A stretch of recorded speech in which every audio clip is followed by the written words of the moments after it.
Good morning, everybody. Hope you're doing fantastically well. It is Connor here. We have a week and a bit left of the transfer window. How are you feeling? Who do Leeds need to sign? How are you feeling after the weekend, more importantly? Let me know in the comment section below. Of course, like the video, guys. Please do it. It gives me an indication that you're enjoying it. If we can get to 1,000 likes, that would be amazing. I'd really appreciate that. We're back in the car again. Circumstances prevail again. But we are here.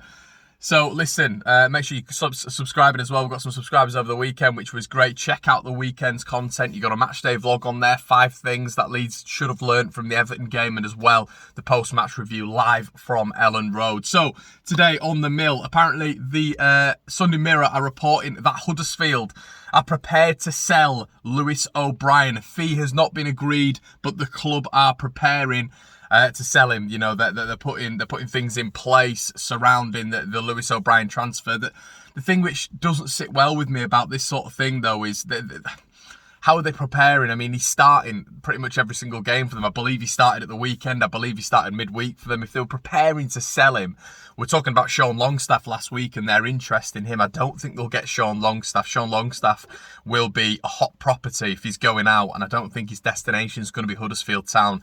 A relegation, for me, stricken Huddersfield Town. I've absolutely no doubt that Lewis O'Brien, wants to move to Leeds United. I thoroughly believe that. I think what we're going to come on to now is the stumbling block. There's clearly a stumbling block, and the Athletic have reported that this morning. Leeds United may struggle to sign Lewis O'Brien because of a failure to agree a transfer fee with Huddersfield Town. Now, this frustrates me a little bit because evidently, if the Athletic are reporting it, we've had it reported from several sources, Leeds United Live, YP, there's been several sources that have confirmed Leeds' interest, even amidst the apparent Leeds not signing anybody else, and if something comes up, then it comes up, which they have to say. But this is where the frustration comes in for me, really, because a transfer fee for 8 million, I completely understand. I completely understand that the club's building, all this sort of stuff. We'll come on to what Parag Marath has said in a little while. But 8 million, could that not be paid in instalments over 3 or 4 years, like we've done with several of our transfers? And 8 million, we talk about three or 4 years ago, guys, 8 million would have been a major transfer fee for Leeds United. But now, I just think the second season in the Premier League to sign a midfielder who, in a lot of respects, is what we need. Needs a bit of development, but only 22 years of age. There's serious potential there. Could play in the 6, could play in the 8, could be moulded to even play as a 10, I believe, by Marcelo Bielsa. And someone who could really help us in that role going forward in terms of when Calvin Phillips is out. Just could be the complete midfielder. I thoroughly believe that. And if he wants to come to Leeds, which has been reported, 8 million, you can't imagine it's going to be anything more than 10. But for Leeds not to be stumping that up, it does fill me with a little bit of annoyance, really, because that is a deal that could be done. It's not really that expensive, to be honest with you. So yeah, that's just my personal thoughts on it. Let me know in the comment section below. Are you frustrated? Hopefully we'll get this one done. I like Lewis O'Brien. I've told you guys thousands of times. There's conflicting reports saying that Huddersfield are apparently preparing to sell him, but then there's reports saying that Leeds United are not willing to stump up that transfer fee that they're looking at. So yeah, slightly frustrating, I think, because I think he would help us definitely in the depth department, and I think we need a player right now. And even if you brought your pathway through, your Jack Jenkins, your Lewis Bay, Lewis O'Brien's still very, very young, and he could be moulded by Bielsa. And I don't know. I just think it could be a big miss for Leeds. Let me know what you think in the comment section below, of course. We saw Niall Huggins go to Sunderland, didn't we? Leo Kjelder is someone who apparently Leeds are looking to get done. He's been touted as Niall Huggins' sort of, not replacement, but someone who Leeds United want to get in. Obviously, the transfer window, as I've said, is going to be ending on Tuesday. It looks like Leeds may be ahead of several other clubs as well in the signing of Adama Traore, because a lack of clubs are interested in Traore, and apparently Wolves are looking to reduce the transfer fee there, which is interesting. I don't really want to be a last resort, but according to Eurosport, Leeds United and Tottenham Hotspur may be the only 2 possibilities for the Spanish winger. Liverpool have pulled out, Man City have pulled out. Apparently even Crystal Palace are out of the race, and obviously Leeds United are looking to bolster their wide options, which moves me on to my next rumour. Noa Lang is a no. Noa Lang That's what we should start doing. Noa Lang, hashtag Noa Lang.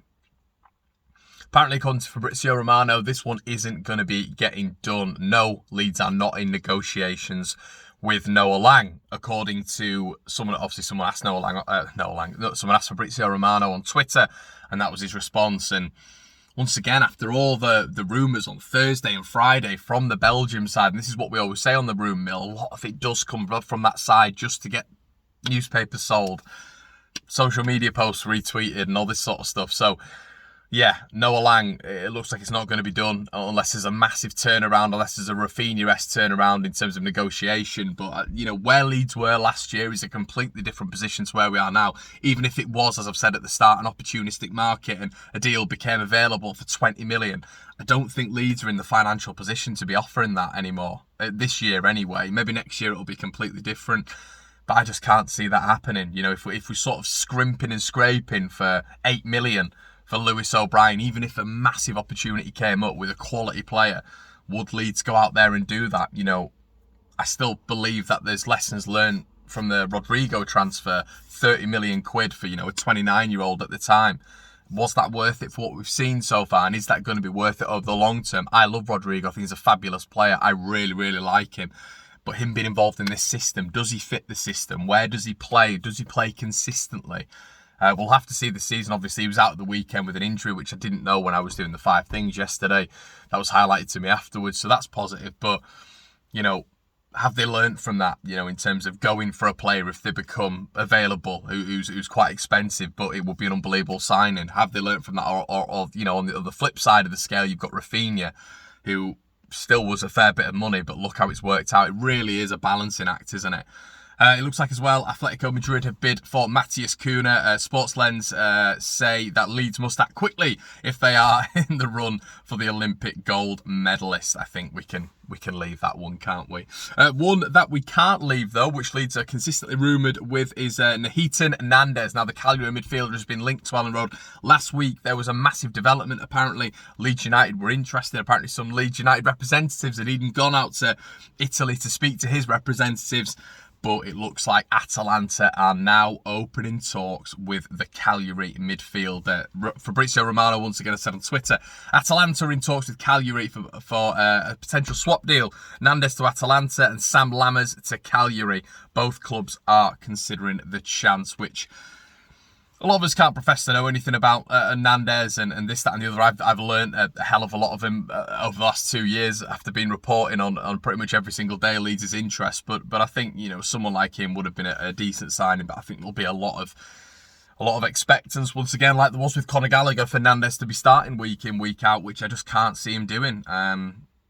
And we've had some news from David Norris here, ex-Leeds United midfielder, who's told the Transfer Tavern that he thinks Leeds' chances of signing Lewis O'Brien are slim. He said apparently that Leeds United's reported interest in Lewis O'Brien is too late and Leeds are not going to stump up the transfer fee. He told the Transfer Tavern, I think once it goes too far, there's obviously an issue. I can't see that one happening now, as I've just said. He said, I can't see them paying 8 to 10 million. Some teams attract players for a long period of time and eventually get a deal done, but this one seems like it's not going to happen. It's gone too long. And the reason I wanted to bring that up on the mill this morning is because I completely agree with him. As we keep saying with Rafinha, that one became available. Leeds moved in so quickly. I'm not comparing Rafinha deal to Lewis O'Brien, but in terms of getting it done quickly, there's clearly an issue here. Clearly a big issue. And Garth Crooks as well has absolutely blasted Liam Cooper for the penalty incident the weekend. I don't know if you agree with that, guys. Let me know what you thought of Liam Cooper's performance in the section below. How Liam Cooper had the nerve to question his subsequent booking, never mind the penalty he gave away for pulling DCL's shirt practically off the back, beggars belief. Now, it was interesting after the penalty was given, because Liam was very, I was there, and he was very adamant that it wasn't a penalty. This, that and the other was really up in the referee's face. Set Leeds on the back burner, really, didn't it, that penalty? And I still thought, it looked offside from where I was in the stadium, but Liam Cooper gave it away, and he actually said in his post-match interview, I had hold of him, he had hold of me, which I guess should equal itself out over a season. But yeah, a lot of people are sort of not happy with Liam Cooper at the minute. I think sometimes he can be a bit of a scapegoat, to be honest. And I think if this was Stuart Dallas per se, no one would be saying anything. I think, it is just one of those things with Liam. But let me know what you think. about him. Would you start him over Strauch? I thought Strauch was really good at the weekend. If Llorente is going to be back this week's going to be positive, but once again, it's going to be so much pressure on him to perform at that optimum level he was last season, when Leeds went 7 wins out of 10. Let me know in the comment section below. Llorente is going to be a massive booster. Would him and Strauch be a partnership? Would it be him and Cooper? Would Koch come back in? He was telling at the weekend that Robin wasn't involved in the first 11 at all. So that maybe gives you an indication of where he is in the squad lineup. Let me know what you think of the rumours this morning, guys. Please like, comment and subscribe. As I said at the start, it means a massive favour. Doing this every morning can be a massive stressor, but we get it done, and we get it done for you because, you know, I want to get the rumours out there. I want to have discussion with you. I don't just want this to be a flash in the pan rumours. I don't think it ever is on the rumour mill. We try to discuss everyone, how it would fit in Leeds. I respond to your guys' comments. So let me know in the comment section below once again, guys, and I'll catch you tomorrow. Cheers.